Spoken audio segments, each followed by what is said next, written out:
the legendaries for another spec, while the Moonkin specific legendaries are completely useless for other specs and don't do anything. So if you play multiple specs as Druid and you just can't afford to craft specific legendaries for each spec, then Circle is definitely a good choice because it is really good for Moonkin and it's also usable for other specs for sure.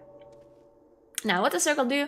Your damage over time effects deal their damage in 25% less time, and your healing over time effects occur in 15% less time. Now, it's pretty self-explanatory, and it actually doesn't affect our rotation very much at all, because it is a passive effect.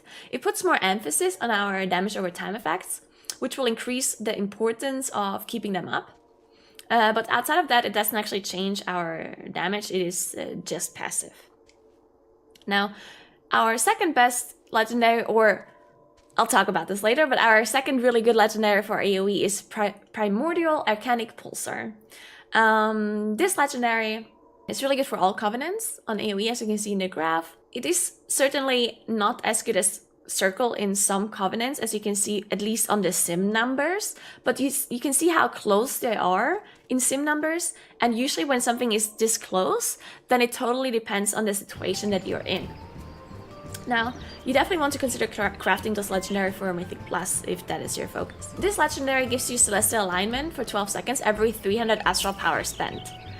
That is very similar to Arcanic Pulsar, which was a trait in BFA. It made us proc our cooldowns every 9th Star Surge that we casted. So now